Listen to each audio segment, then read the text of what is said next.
about shins and thighs out, and when we touch the floor, we're going to be talking about shins and thighs in, closing the hips or opening the hips. So to simplify away from the anatomy language, when the body lands to earth, it loads to the outside, inside of that 45-degree wave, and then it releases to the other side. And you'll see reciprocal motion throughout the lifespan in the natural human and then the human that has kept those natural behaviors. You and I all live in a modern environment, so we're far removed from what the body's really designed to be doing. So now you've got modern repetitive stressors, you've got shoes, you've got the way we locomote and get around has changed. We're sitting, you've got foot out. So a common assessment I'll do is I'll film someone standing straight on, have them quarter turn 4 times, okay? And then I'll get them a squat, and then I'll get them a toe touch, all 4 angles, and then a single leg stance, and then a walk. And the squat is going to resemble, that foot placement is going to resemble the landing. The hinge, the toe touch, is going to resemble what that heel does or that foot does and it releases from the ground. So by capturing those movements, instead of having to film someone in a full sprint, it's unsafe, I can capture all those things at a baseline and in your corporate world, in your business world, where we find ourselves doing, kind of turning into this shrimp shape, right?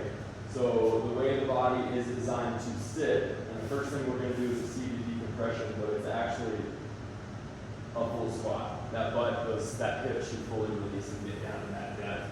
If you've grown up in the modern environment, it is likely you got put in a chair at an early age. So you don't need to develop this in this culture versus other cultures, you'll see it. Same shapes, same positions, they're innate, it's at birth. This is why, right? Multifaceted approach here. Heels away, outside of the foot. You'll hear me talk about the foot a lot today as we get into the standing. This is a position we're going to end in today. If it's not comfortable, you don't have to achieve it. If you're not there, then I can give you some more film to continue to do some of the things you do. Because the goal is for the body to decompress and be able to tolerate. If we try to force this, you're going to get into a position too early, you're going to strain joints. And then I'll end here, anybody a baseball fan? Shohei Ohtani, right? Where did he learn that? Not for me. That's a cultural thing, right, for him. So he's never lost that ability to rest that way. You'll find him, you'll find others that I have taught in the league, resting patterns.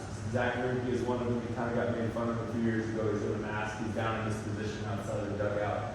He's known for kind of being an outside of the box thing, kind of a weirdo, but those are the kind of guys that kind of picked up on some of my work, not just directly through me, but some of the other coaches that I've trained in the past. So everything I teach today is based off of that innate instinctive math. And then I'll show you what I outlined. I can print a copy of this for everybody. If you'd like, what it's going to do is just going to have all the cues. What I'm going to be taking you through, I also have it in film. But seated decompression, we're going to start. Go ahead and bring toes together. So we're going to close both hips in the base. Big toes together, you're going to separate the heels, you'll have that nice V. From there, expand and elevate the chest. Measuring sticks, thumbs at the base of the rib cage, pinkies on top of the hip bones. This is the space that when you take a breath in, will expand. When you breathe out, you'll notice it wants to collapse back to where it was. Try to maintain that shape. A series of 3 breaths with each one giving a little more space. What we're doing here is we're inflating the rib cage in all directions. Each rib connects back into the thoracic spine. So you're creating space in the spine. As you close the hips, the musculature pulls down and away from the base of the spine. So it's like someone pulling on your legs, and then the rib cage going forward is going to increase the pull through the low back. From there, we'll open the hands, expand, drive out. Elbows towards one another, so the thumbs out, palms up, come all the way up. Take another breath, and you'll feel that full seated decompression. From there, pinkies together, thumbs together, each fingertip together to press. That's an isometric. You should be able to match that same pressure in the fingertips with what you're feeling in between the thighs. When you raise the heels a little bit, knee a little further forward, and you'll feel that natural traction through the spine.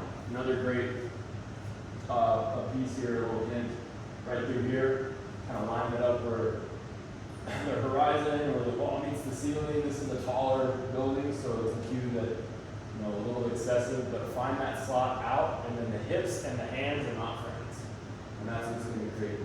find that, ooh, a little tight, that's when you take another expansive breath, and then relax and let that go. That's a seated decompression. The concept here is there's a pendulum. So you are tightening globally the tissues in the body, and when you release them, when you relax, it's going to induce the relaxation response. If you were to hold that for a series of 9 to 25 breaths, 3 times 3 sets, 3 breaths, 3 sets, or 5 to 5. 5 to 5 is more of a strength protocol. The longer you hold that, you might even feel some vibrations in the body. That's the elasticity in the body. Seek those positions. The further you drive those hands forward, the better. But this is a great desk exercise. Anybody that's sitting in wheelchairs, been rehab in the past in skilled nursing, this is a place that I start. Anybody can do it. You feel the effects, kind of an activation, and then a relaxation response. So rather than stretching, and then the opposite reaction is, okay, now I'm tighter in those zones, you're actually engaging and activating, and then we walk out of that. So, number 2 is the standing version of that. So with the feet, kind of pay attention to right where your feet are. You don't have to keep them there as you stand, but I want you to return to that position. So go ahead and stand up off of the chair. I do a fist-width distance between the feet. I like to teach the second toe, or the gap between the big toe and the second toe, to be straight ahead. From there, you'll notice you'll stack your pressure somewhere. Whether that's in the knees, a lot of people will lock out a knee for stability, or they'll slide their hips forward for that stability. What we're going to try to do is create that elastic stability and not stack our joints. So, big expansive breath, just like we did. Thumbs at the base of the rib cage, pinkies on the pelvis. Open the palms forward, drive the hands out. Unweight the heels like you got a saltine cracker over there. And then unlock the knees, close the hips back, hands forward. 2. Connect the hands for breath 3. Elbows towards one another. We'll lock things in deeper into the shoulder. The higher you get, the more pull. The lower the hips go back without locking the knees, the more pull from below. And the more you close, the more pulling outwards you're going to get. So the right shoulder is connected to the left hip here, and the left shoulder creates this crossing pattern through the spine. Visualize that rib cage getting as big as possible. Bring the hands back all the way up, tall, come back down, and let it go. Once again, another relaxation response, but now we've loaded the feet. So the first one, spine, sitting on it, sit on the base of the spine, that's the problem with the chair, compresses the low back. But if you were to take grandma through this, she's going to have that reaction response, which is what you want to induce, but you got to be there. Depending on who you're working with this technique. Like, you can make it really intense. I'll use a wall a lot of times in front of people so they can initiate that fall forward, because I don't want them to fall back into their heels. The majority of us walk. We got a big heel rise. We're going to be in that heel. If I were to take that heel rise and that shoe away, you'll see people go seek that old support that's no longer there, versus the foot, or the strong side and outside of the foot, and the skill side, the inside. You get people in a wide stance, they're going to dump to the inside of the foot. That's for support, it's for balance. But as soon as it becomes a run or a walk, if they go to that strategy, it's going to create a shearing or repetitive force on the knee, and then a compensatory pattern a lot of times. So anybody with back pain, anybody with knee pain, it's a hinge joint, and then the body is a ankle, hip, shoulder gyroscope. So they move in 360 degrees. The shoulder is not a true ball and socket. You feel right here. It's the only place that the bone reaches a bone. Everything else on that structure actually floats. So when you're expanding that rib cage, you're creating space for the shoulder work that we're going to integrate. So we've done just the basic standing decompression, the basic seated decompression. Hands out to the side on this one. I'm going to introduce an underhand gyroscope. A lot of our work is here throughout our day, whether we're eating, driving, or working. So you're kind of undoing that, going the other way. You'll notice that when you get further back, you challenge where the hips start to slide. So that's where you integrate, kind of get the rib cage forward, kind of get out of the heels, and you'll reach that teetering point where you do induce that reaction response, which is your brain reintegrating with the human body. You're regaining control. So the more of those reaction responses you can induce, the more productive this becomes. Standing decompression turns into a split stance. So far we've done bilateral columns. We're going to step forward, come forward, hands together, all the way up, back down, do a few of those, and then we're going to turn towards whatever foot is forward. So right foot for everybody. We're going to turn towards the right side and sink into the right hip, okay? This is where a lot of people will feel their knee dunk to the inside. So this is the outside, that strong side of the foot I talked about. You're going to just push pressure to the outside of the foot and then take the hip back. So the pelvis turns, and that's what creates a chest and both thighs and both shins to point in that equal camper on that 45, all the way up. Big breath. Bring the outside elbow down into the back pocket and lean forward. And what you'll find is for the first time, you get that spine out of the middle. This is how the baby crawls. Okay, it reciprocates. So you should feel that lat possibly folding over on itself. Take that rib cage forward. Unweight the back foot if you can, if you need there, but I don't want the heel down. Shin thigh on the back hip closes. Shin thigh on the front hip opens, and sit into it. You'll find that outside of that hip. Boom. Step back parallel, and do the other side. So a split stance decompression starts just like the standing one does. And then you add that turn once you've got the spine long. Elbow in the back pocket, upper hand up. Boom.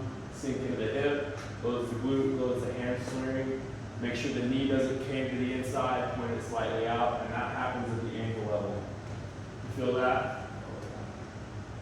Big breath, powerful exhale, and then come out of it. There are sessions that's the last one I do. Right now I would have you walk out of there, because now we've reciprocated, and then you've got both sides of the body engaged. So if you're just aware of your posture from that point forward.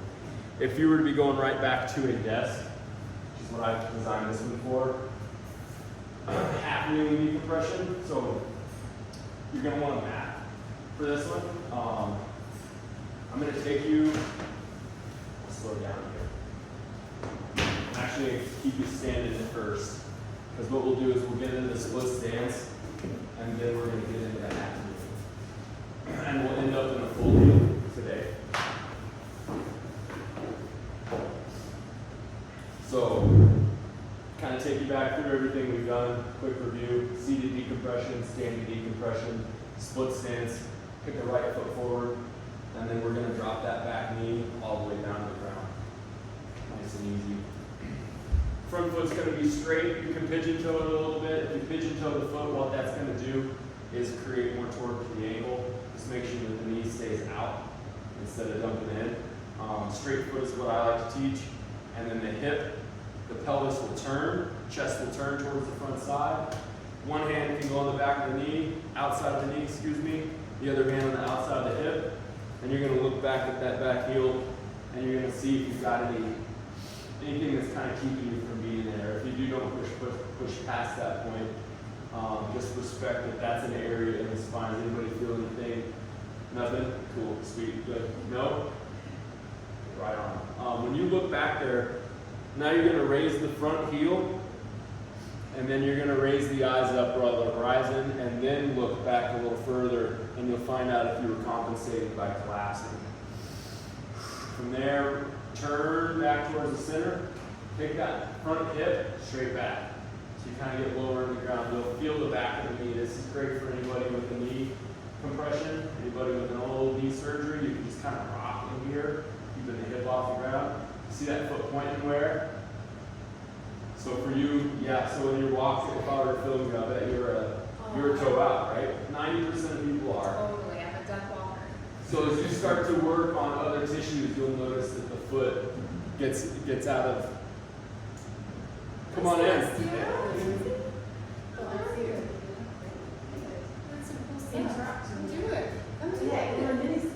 So that's how you isolate it. You got a knee bug in you one day, like I'm just going to spend time in this position. If I want to activate a hip, I'm going to get into it. If I want to get a calf or an ankle working, I do a calf raise in that position. And it's safer because we've reduced the body weight of the individual versus being calf raised in a full stance. You're able to go, okay, Can I go up and then slowly come down? And a lot of times if you slow things down, that's when you can induce some of that elasticity. Okay, so that's the half kneeling. Do the other side. Once again, kneecap is under the hip, foot is in line with the other hip. Teach the body as 2 columns. So turn, look back at the first one. Second one is a taller version of that same thing, trying to keep the eyes on the horizon and see if you can get that full turn. From there, then you'll turn that hip back, load that earlobe off the ground. Make sure those hips go back, back, back, back. Because the one we're progressing towards is a full hips back, but we're doing it in one side right now. So this becomes this. If you wanted to do shoulder work in this, you can. Same thing we did in the split stance, an elbow in the back pocket. For somebody that, if they had a restriction or unable to do it in standing, we would rest in here. It's just a safer position. Each one of those breaths opens up, unstacks that spine. From there, go back to, if you can, both knees on the ground. It may help to roll these mats. Gives you a little more support. Not scientific, but I think the kneecaps along over there, just cartilage, they're there to protect us when we crawl. That's our base form of locomotion. When my little boy gets up to walk around, I'm like, hey, crawl as long as you can, because I want him to develop the full sequence of things. So in order to get there, versus taking you right into the crawling stage, I'm going to have you, can you rest back with your butt between the heels, big toes together comfortably, and then that's the position to rest. So if you can tolerate this for 40 seconds, that's actually really great for a human being in this day and age. I've got some guys, girls that take it to the extreme right now.